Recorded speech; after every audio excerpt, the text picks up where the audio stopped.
Assalamualaikum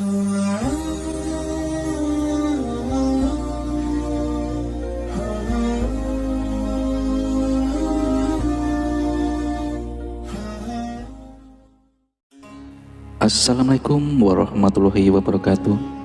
Sahabat beriman yang dirahmati Allah, ada 5 perkara yang jangan sampai perkara tersebut diceritakan kepada orang lain, walaupun orang itu adalah istri kita atau orang yang kita cintai. 5 perkara ini jangan siapapun tahu, cukuplah hanya kita dengan Allah saja yang tahu. Lalu apa saja 5 perkara itu? Yang pertama adalah dosa atau aib kita sendiri. Islam melarang kita untuk membuka atau menceritakan aib sendiri setelah Allah menutupnya. Rasulullah SAW bersabda, "Setiap umatku akan mendapatkan ampunan dari Allah Azza wa Jalla, kecuali al-muhajirin," yaitu semisal ada seorang laki-laki yang mengerjakan sebuah perbuatan buruk pada malam hari, kemudian ia menjumpai waktu subuh, dan Allah telah menutupi aibnya berupa perbuatan buruk.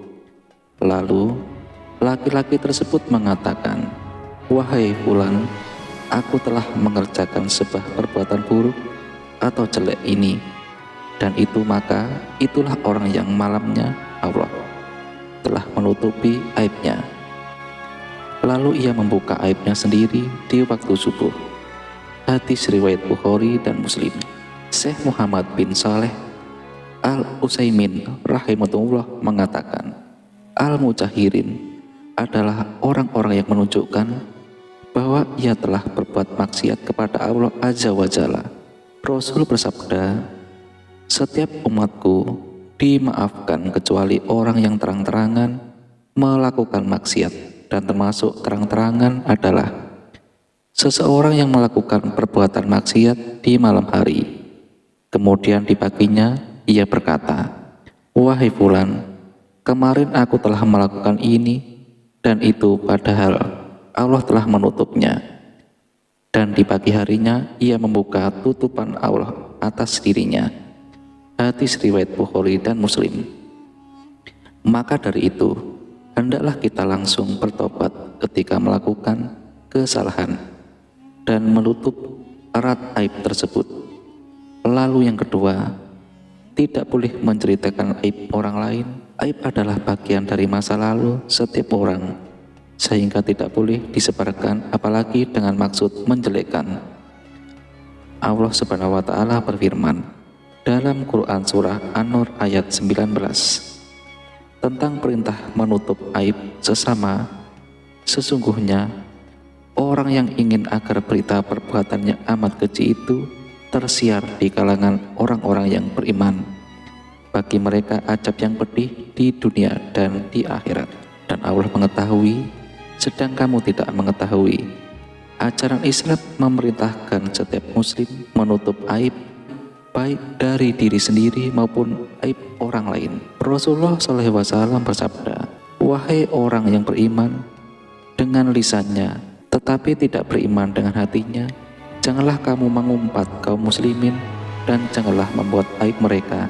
Barang siapa membuka aib saudaranya, niscaya Allah akan membuka aibnya, dan siapa yang dibuka Allah akan aibnya, niscaya Allah akan menunjukkan aibnya meskipun dirahasiakan." Hadis riwayat Tirmizi. Dalam riwayat lain, Rasulullah SAW juga bersabda, "Setiap umatku dimaafkan kecuali orang yang terang-terangan melakukan maksiat, dan termasuk terang-terangan adalah seseorang melakukan perbuatan maksiat di malam hari, kemudian di paginya ia berkata, 'Wahai fulan, kemarin aku telah melakukan ini dan itu, padahal Allah telah menutupi aibnya itu,' dan di pagi harinya ia membuka tutupan Allah atas dirinya." Hadis riwayat Bukhari dan Muslim. Yang ketiga, urusan ranjang suami istri. Ada beberapa umat muslim yang terkadang terlalu frontal, atau mereka yang baru menikah menceritakan hubungan intim dengan pasangan baik suami maupun istri kepada teman terdekat mereka hanya untuk mencairkan suasana atau bercanda saja. Padahal dalam ajaran agama Islam, hubungan intim antara suami dan istri ini tidak boleh diumbar ke siapapun. Merasa sudah sah banyak pasangan suami istri yang memang sengaja berduaan dan menciptakan momen intim. Karena sudah sah maka tidak ada lagi fitnah serta terhindar dari zina. Karena itu tidak jarang mereka mengumbar urusan ranjang kepada orang lain. Padahal menceritakan urusan ranjang kepada orang lain adalah sesuatu hal yang sangat dilarang. Sebagai pasangan suami istri, jangan sampai dibicarakan atau bahkan diumbar kepada orang lain. Menjadi perhatian Rasulullah bahwa perilaku itu terlarang. Rasulullah SAW pernah bersabda, paling buruknya kedudukan manusia di sisi Allah nanti di akhirat adalah orang laki-laki yang berhubungan badan dengan istrinya, lalu ia menceritakan rahasianya pada orang lain. Hadis riwayat Muslim. Yang keempat, menjaga amanah orang. Jika seseorang menceritakan suatu peristiwa kemudian ia berpaling, maka cerita itu menjadi amanah. Hadis riwayat Tirmizi dari Jabir bin Abdullah. Amanah merupakan salah satu sifat mulia yang dimiliki oleh Nabi Muhammad SAW. Ajaran untuk bersifat amanah ini sejalan dengan perintah Allah dalam Quran surah An-Nisa ayat 58. Sungguh Allah menyuruhmu menyampaikan amanah kepada orang yang berhak menerimanya, dan apabila kamu menetapkan hukum di antara manusia, hendaknya kamu menetapkannya dengan adil. Sungguh Allah sebaik-baik yang memberi pengajaran kepadamu. Sungguh Allah Maha Mendengar, Maha Melihat. Rasulullah juga pernah bersabda tentang amanah yang diriwayatkan oleh Imam Ahmad.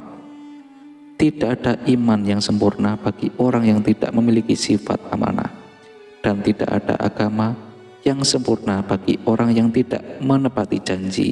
Amanah memiliki arti dipercaya atau terpercaya. Sementara itu, jika dilihat dari sisi akidah dan syariat, agama amanah adalah segala sesuatu yang harus dipertanggungjawabkan dan berkaitan dengan orang lain atau pihak lain. Amanah bisa berupa benda, pekerjaan, perkataan, ataupun kepercayaan. Maka amanah bisa berbentuk apa saja yang nantinya akan dimintai pertanggungjawabannya. Sebagai contoh dalam pergaulan sehari-hari, kita sering mendengar cerita dari rekan atau sahabat tentang diri mereka dan juga orang lain. Sadar atau tidak, sebenarnya cerita-cerita tersebut menjadi amanah buat kita, karena dipandang sebagai amanah itu menjadi rahasia yang harus dijaga. Setiap cerita yang sampai kepada kita, pada dasarnya semua adalah amanah, apakah itu benar atau salah. Keduanya harus dirahasiakan dalam arti tidak memberitahukan kepada orang yang tidak berhak untuk mengetahuinya. Rasulullah SAW bersabda, barang siapa yang menutupi aib saudaranya, maka Allah akan menutupi aibnya di dunia dan di akhirat kelak. Hadis riwayat Ibnu Majah. Dalam hadis lain, Rasulullah SAW juga bersabda, khianat terbesar adalah ketika engkau membicarakan saudaramu perkara yang bagimu itu menganggap dirimu jujur, padahal baginya dirimu adalah pembohong. Hadis riwayat Bukhari. Kemudian yang kelima, orang yang dipercaya memandikan jenazah. Dari Abu Rafi radhiyallahu anhu secara marfu, siapa yang memandikan mayat lalu ia menyembunyikan aibnya, maka Allah akan mengampuninya sebanyak 40 kali. Hadis sahih yang diriwayatkan oleh Imam Baihaqi. Dalam hadis ini terdapat penjelasan tentang keutamaan orang memandikan mayat lalu melihat airnya kemudian menutupinya. Orang yang melihat kekurangan pada mayat itu ada dua macam. Yang pertama yang berkaitan dengan kondisinya, dan yang kedua yang berkaitan dengan tubuhnya. Jenis yang pertama misalnya ia melihat perubahan wajah yang menghitam dan menjadi jelek pada mayat, maka ini bisa merupakan tanda su'ul khotimah. Kita mohon kepada Allah untuk keselamatan dirinya maka dia tidak boleh menceritakan kepada orang lain bahwa aku telah melihat orang ini dalam kondisi seperti ini, karena ini berarti mengungkap aibnya. Sementara orang itu telah pergi menghadap Robnya, dan Allah akan memberinya balasan yang pantas dengan adil atau maaf atas karunia-Nya. Dan yang kedua, seperti jika ia melihat cacat di punggung mayat yang selama hidupnya ia tutupi dari orang lain, maka orang yang menutupinya saat kematiannya mendapatkan pahala ampunan yang besar sebanyak 40 kali. Sahabat beriman yang dirahmati Allah, itulah mengenai 5 hal yang tidak boleh diceritakan kepada orang lain. Wallahu a'lam. Demikian yang bisa saya bagikan, semoga bermanfaat untuk kita semua. Amin ya robbal alamin. Assalamualaikum warahmatullahi wabarakatuh.